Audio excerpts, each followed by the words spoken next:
When it first came out, did it have an impact like it does now? Because in the later years, there's been a resurgence, right, of like people really being obsessed with the movie and it having a cult following. So take us through that. Well, when the movie first came out, it went to all the film festivals, and it was just getting rave reviews. I mean, it was like no other movie ever. Allison did a really good job of humanizing a culture that has never been humanized before, you know? Because the movie isn't about so much the gangs, it's about friendship and love and loyalty and moving on and forgiveness. And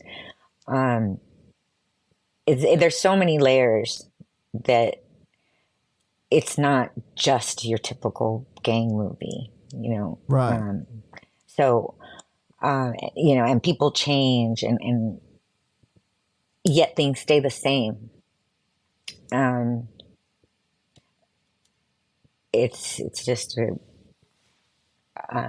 it's just a brilliant movie. So yeah, we went to a lot of film festivals where Vida Loca was one movie that everybody wanted to see, and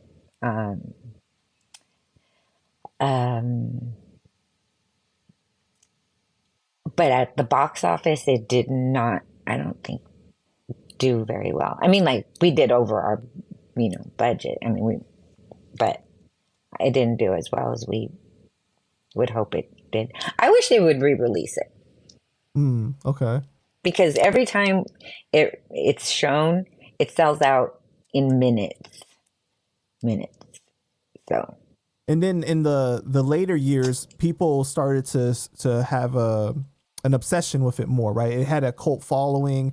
And I think you were saying that like people that were fans of it growing up, they end up showing it to their kids, and then like it has created this popularity with it. Yes, people are passing it down from generation to generation. It's like, you know, forget Barney, stick maybe the look in. So yeah, when we go to meet and greets and all these little girls, I think they're little girls, come up to me and they want to tell you their story. They want to say how that's exactly how they grew up. And then it's just so humbling to have touched such a deep-rooted feeling in someone and set it free, you know? Right. Yeah, that's a different kind of feeling, knowing that like something you were a part of was able to touch somebody on a deeper level. Totally. Has anybody come up to you and said that, you know, I experienced what Mousy and Sad Girl experienced with being with the same vato? You know?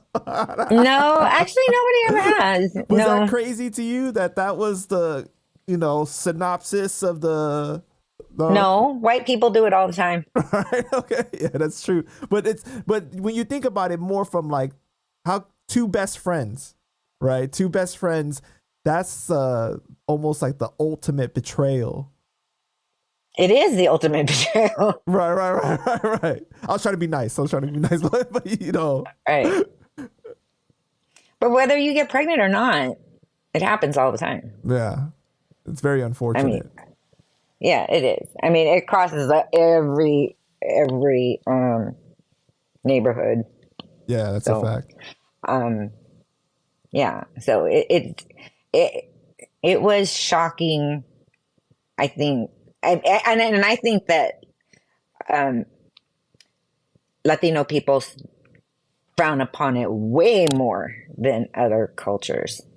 Well, I think that in some cultures, right, but it still happens. I think in some cultures, the loyalty factor is so much more preached and at the forefront, right? And I know in the Latino culture, especially the gang culture, you have that aspect of the loyalty is really instilled into people, right? And then that's what the movie is about, is about the friendship, and obviously the gang culture is present there, but it's more about being loyal to those around you.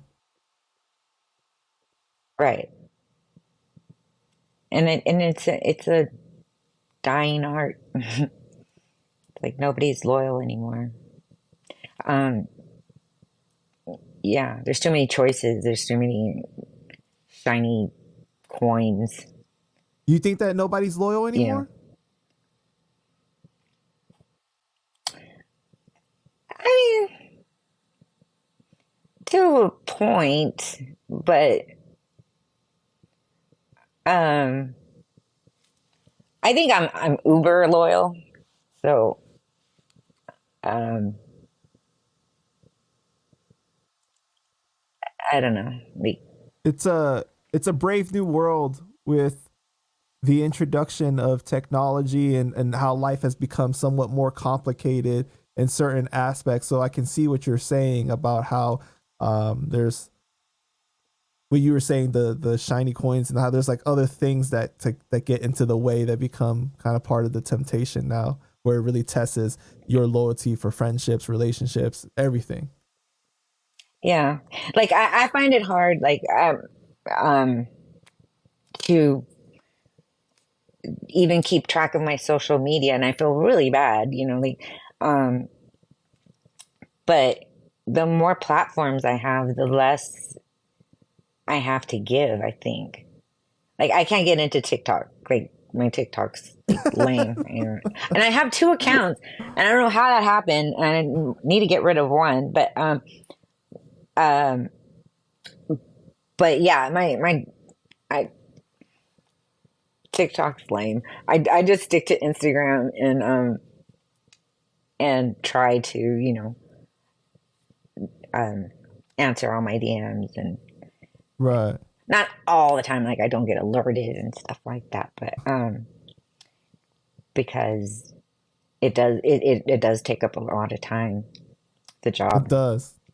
the job, It's a job in itself. yeah. To stay on every social platform is just too much work.